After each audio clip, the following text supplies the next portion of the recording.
The door slammed shut behind Rachel and Callie as the hotel owner's voice boomed through the hallway of the Grand Vista Resort in downtown Seattle. "I don't care what your marriage license says. This is a family hotel. Not a place for your kind of perversion." Callie gripped Rachel's hand so hard her knuckles turned white, her heart pounding with a mix of fury and disbelief. Rachel stood frozen, the bridal sweet key still warm in her palm, the scent of fresh roses from the welcome bouquet now mixing with the sting of humiliation. They had driven 6 hours from Portland for what was supposed to be their perfect honeymoon after a quiet courthouse wedding. But in less than 2 minutes everything had shattered. The owner, a tall man in his 50s named Victor Harlan, crossed his arms and nodded toward the security guard. "Pack their bags and escort them out. I won't have that filth under my roof." Callie's voice cracked as she stepped forward. "You took our money. You confirmed the reservation. What changed?" Harlan's lip curled. "Your social media post, sweetheart. 2 brides kissing in my lobby? Not on my watch." Rachel felt the world tilt. She had only shared one photo, private for their friends, yet somehow it had reached him. The guard grabbed their suitcases, wheels scraping loudly against the marble floor, and the couple followed in stunned silence, the eyes of other guests burning into their backs like Judgment Day. Outside under the Seattle drizzle, Callie pulled Rachel into her arms, both of them shaking. "We can fight this," Callie whispered, but Rachel's mind was already spiraling back to the phone call she had ignored from her mother that morning. The one that had started with, "Are you sure about this, honey?" and ended with a sigh that carried years of disappointment. Rachel's family in rural Oregon had never accepted her truth. They tolerated the occasional visit, but drew the line at public displays. Callie's own parents in California had sent flowers and a check, proud but distant, warning that the world wasn't kind. Now the world had proven them right in the cruelest way. They sat on a bench across the street, rain soaking their white dresses, and Rachel's phone buzzed again, her sister this time. "Mom saw the news. She's crying. Call her." News. Rachel opened Twitter and saw the photo reposted with the caption, "Hotel kicks out lesbian newlyweds. Finally someone with morals." Her stomach dropped. Callie scrolled furiously. "We're trending. People are calling it discrimination. We can sue." But Rachel heard the tremor in her own voice when she answered. "Suing means more exposure. More pain for everyone." The decision hung between them like a live wire. Callie wanted justice.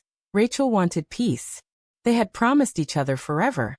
Yet in this moment forever felt like a choice between fighting the world or protecting the fragile love they had built against every warning. Back in the car, soaked and exhausted, they drove to a cheap motel on the outskirts, the kind with flickering neon and thin walls. Callie paced while Rachel stared at the ceiling, replaying every choice that led them here. The first kiss in college after a late-night study session, the secret dates to avoid Rachel's church-going family, the quiet wedding where only 2 friends stood as witnesses because parents had refused. "I gave up everything for us," Rachel said quietly. Callie stopped pacing. "And I'd give it again. But we can't let him win." The argument stretched into the night, voices rising then falling into tears. Rachel's phone lit up with a text from her father. "Come home alone. We'll talk sense into you." The betrayal cut deeper than the eviction. Callie read it over her shoulder and pulled her close. "They don't get to decide who we are." Yet Rachel wondered, for the first time since saying "I do," if love was enough when the price kept climbing. They fell asleep tangled together, rain tapping the window like accusations, unaware that across town Victor Harlan was on his own phone, bragging to a golf buddy about cleaning up his hotel, never suspecting the dominoes already falling. Morning brought no relief. Rachel woke to Callie on the phone with the civil rights attorney, her voice sharp and determined. "Yes, discrimination based on sexual orientation. Washington state law is clear." Rachel slipped out of bed and stepped onto the cracked balcony, dialing her mother despite the knot in her gut. "Mom, it wasn't our fault." The reply was ice. "You made it public, Rachel. Your father saw that picture. The whole church is talking. We raised you better." The words landed like stones. Rachel hung up and leaned against the railing, tears mixing with the last of the rain. Callie joined her, wrapping arms around her waist. "She'll come around." But Rachel knew the truth. Her mother had never come around in 28 years. The internal war raged louder than the traffic below. Was staying true to herself worth losing the only family she had left? Callie's family had been kinder, yet even they had suggested a private ceremony to avoid awkward questions at holidays. Now both women stood at the edge of everything they feared. They decided to return to the hotel to demand a refund at least, logic telling them confrontation was necessary. The lobby was busy with tourists snapping photos of the famous chandelier. Victor Harlan spotted them immediately and signaled security again. "You were told to leave." Callie thrust the receipt forward. "We paid for 3 nights. You can't just..." Harlan cut her off. "I can and I did. Take it up with corporate." Rachel watched the exchange, her chest tightening with a new emotion. Rage she had never allowed herself to feel. For years she had softened every edge to keep peace with her family, with society, with herself. Now the edge was cutting back. As they left empty-handed, a reporter from a local station approached, microphone ready. "Ladies, care to comment on the viral video?" Callie stepped in front of Rachel protectively. "We just want our honeymoon." But Rachel surprised herself by speaking. "He called our marriage filth. That's not okay." The clip would air that evening, amplifying everything. Back at the motel, Rachel's phone exploded with messages. Half supportive strangers, half vitriol from people who had never met them. One text from her childhood best friend read, "Your mom asked me to block you. I'm sorry." The betrayal chain felt endless. Callie paced again, suggesting they post their own video to tell their side. Rachel hesitated. "More exposure means more pain for my family." Callie's eyes flashed. "Your family is choosing bigotry over you. When do we choose us?" The question hung heavy. They compromised. A short statement, no faces. But the decision cost sleep and trust. Rachel lay awake wondering if she was sacrificing Callie's fire for her own fear. The next morning brought a call from Callie's brother, supportive but practical.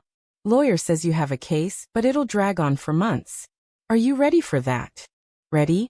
Rachel wasn't sure she was ready for anything except the arms around her. Yet when Callie kissed her forehead and whispered, "We fight together," Rachel felt the first crack in her doubt begin to mend. They spent the day gathering evidence, screenshots, the reservation email, witness statements from the bellhop who had overheard Harlan. The process was exhausting. Each form another reminder of how their love required paperwork and proof in a world that demanded straight lines. Rachel's internal monologue looped. Had she been selfish bringing Callie into this storm? Callie countered every fear with quiet strength, reminding her of the nights they had dreamed of a future without hiding. By evening they had filed the complaint, but victory felt distant. Then the text arrived from an unknown number. "Harlan has skeletons. Keep pushing." Anonymous, cryptic, yet it planted a seed. Rachel showed it to Callie. "Could be a trap." Callie's jaw set. "Or the break we need." The tension rose as they debated whether to dig deeper or walk away. Rachel chose caution. Callie chose courage. Neither realized the choice would soon be made for them. The anonymous tip led them to a small cafe near the hotel where a former employee waited, nervous and glancing over her shoulder. "Victor fired me after I complained about the hidden cameras in the staff rooms," she said, sliding a flash drive across the table. "But that's not the worst. He's been skimming guest deposits for years, laundering through fake weddings." Rachel's hand trembled as she took the drive. Callie's eyes widened with possibility. This could bury him. Back at the motel they plugged it in, spreadsheets and emails confirming fraud that stretched back 5 years. The moral dilemma hit Rachel like a wave. Exposing him meant justice for them, but also for every guest he had cheated. Yet it meant dragging their own story into court, into headlines, into her mother's living room. "We could ruin lives," she whispered. Callie countered softly. "He ruined ours first." The argument lasted hours, voices low but charged. Rachel saw her own reflection in the mirror, tired eyes, wedding ring still shining, and wondered when love had become a battlefield. Callie pulled her onto the bed, holding her until the shaking stopped. "Whatever we decide together." In that moment Rachel felt the awakening begin. She had spent years choosing safety over truth, but truth was the only safety left. They decided to hand the evidence to the attorney anonymously at first, testing the waters. The next morning brought a storm. Local news now linked their eviction to possible larger issues at the resort. Harlan called Rachel directly, voice dripping venom. "You think you can destroy me? I'll make sure your family never speaks to you again." The threat landed hard. Rachel's mother called minutes later, sobbing. "The church elders saw the news. They're asking us to step down from the choir. How could you?" Rachel hung up and collapsed into Callie's lap, the weight of generational guilt crushing her. Callie stroked her hair, tears of her own falling. "They're the ones breaking the family, not you." Yet the words rang hollow against years of Sunday dinners and holiday traditions Rachel had already sacrificed. The internal conflict peaked. Stay silent and lose the lawsuit, or fight and lose everything familiar. Callie's family offered a lifeline, plane tickets to California if they needed escape, but Rachel knew running solved nothing. They chose to stay and press forward, filing the fraud evidence with authorities. The decision felt like jumping off a cliff, hands linked. That afternoon they visited the courthouse to submit paperwork, the marble halls echoing with footsteps of other couples, straight couples holding hands without fear. Rachel watched them with envy that quickly turned to resolve. "We deserve the same peace," she told Callie. The clerk took their forms without comment, but the small act felt revolutionary. Driving back, Callie suggested a quiet dinner to celebrate the tiny victory. They found a small Italian place, candlelight soft and safe. Over pasta they talked dreams again, the house they wanted, the children they might adopt, the life free of apologies. Rachel laughed for the first time in days, the sound surprising even her. But the peace shattered when her phone rang. Her father this time. "If you pursue this, consider yourself disowned." The line went dead. Callie reached across the table, squeezing her hand. "We build our own family." Rachel nodded, but the scar was fresh. The betrayal had carved deep. Yet in its wake something new grew. Clarity that love wasn't about permission. Night fell with sirens in the distance. Rachel and Callie lay awake listening to the city, the flash drive heavy on the nightstand like a loaded gun. Callie whispered plans for the future, while Rachel wrestled with the cost. "If we win for every couple like us," Callie said. Rachel turned to her. "And if we lose?" The question lingered until exhaustion won. Morning brought the breaking news. Police had been tipped off about irregularities at the Grand Vista. Reporters swarmed the hotel entrance. Harlan's face appeared on every local channel, denying everything. Rachel's stomach twisted. Had their evidence started this? The attorney confirmed it had. "Your tip accelerated the investigation. They're executing a warrant now." Callie cheered quietly, but Rachel felt only nausea. They had set the dominoes in motion, yet the personal fallout was immediate. Her sister texted a screenshot of the church bulletin. "Prayer needed for the lost sheep in our congregation." The message was clear. Rachel stepped outside to cry alone. The weight of every holiday photo, every childhood memory, pressing down. Callie found her there and simply held her, no words needed. In that silence Rachel understood the true price. She had traded belonging for authenticity, and the exchange hurt more than she had imagined. They decided to watch the raid from afar, parked across the street with coffee growing cold.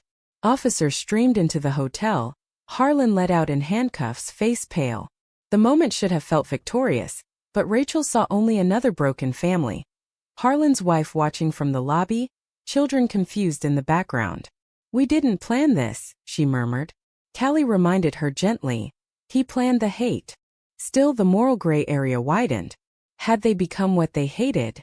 The internal debate raged through the afternoon.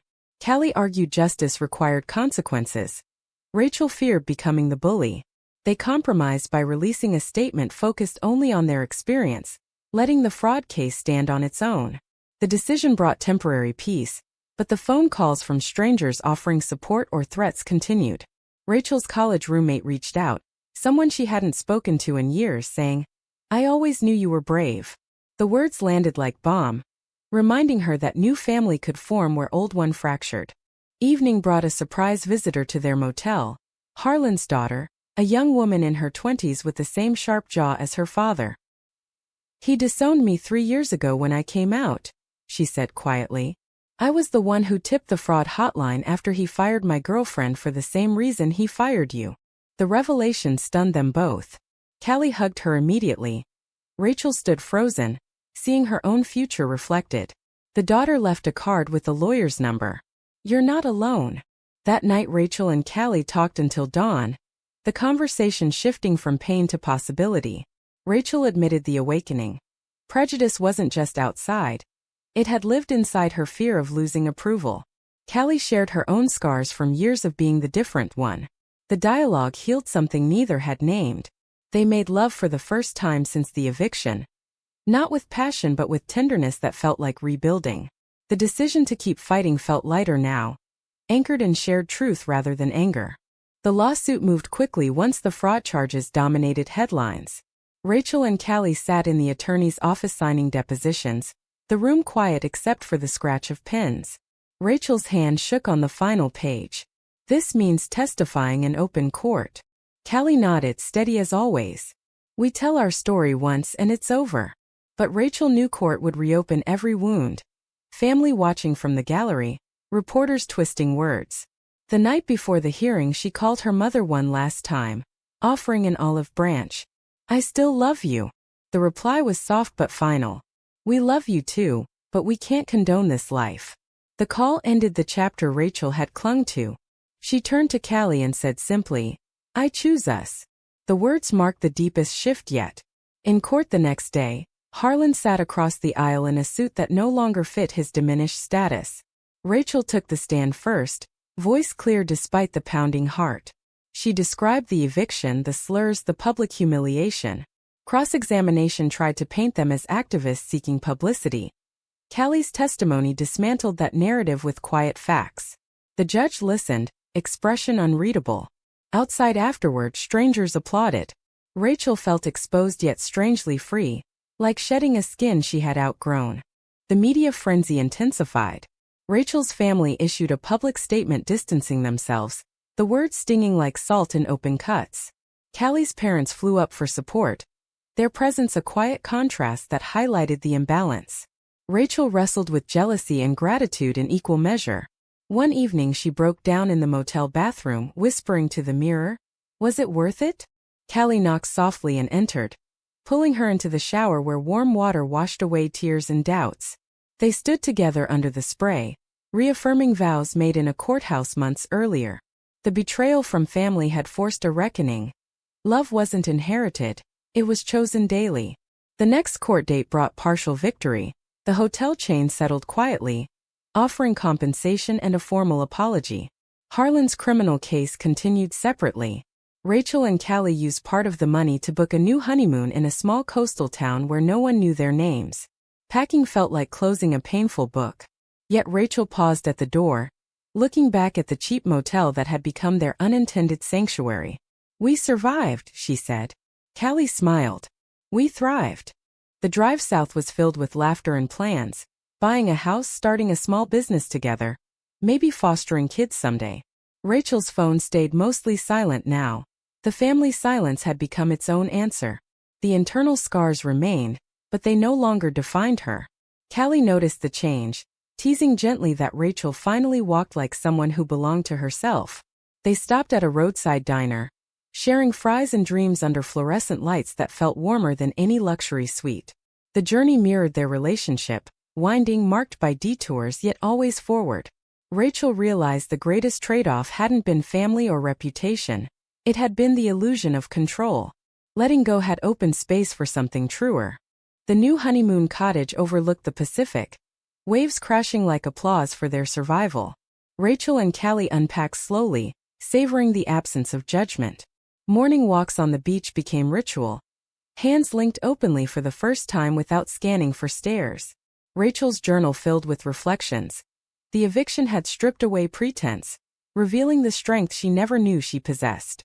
Callie read entries aloud at sunset, tears mixing with smiles. They talked about the future without fear. Adoption agencies, community groups, a life built on chosen family. One afternoon a letter arrived from Harlan's daughter. He pleaded guilty. "Your courage helped more than you know." The words closed a chapter. Rachel folded it carefully, placing it beside their marriage license.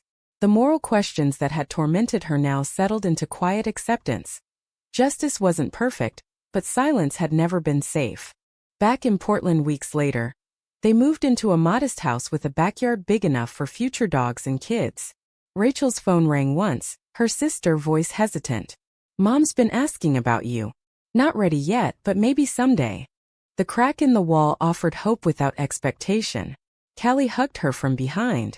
"We don't need someday. We have today." Their days filled with ordinary miracles.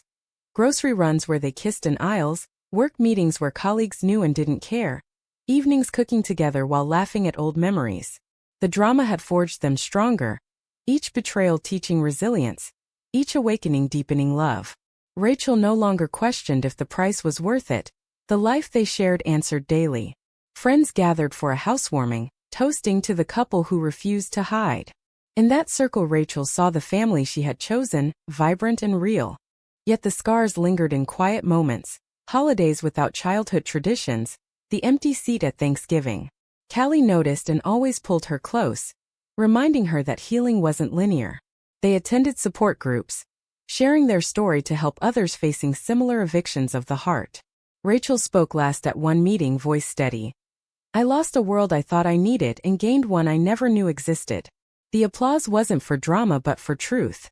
Driving home that night, Callie asked softly, "Any regrets?" Rachel answered without hesitation. Only that it took so long to stop apologizing. The road stretched ahead, clear in theirs. In the end, was the hotel owner's eviction wrong simply because it targeted their love? Or did Rachel and Callie's decision to expose his hypocrisy make them just as judgmental in return?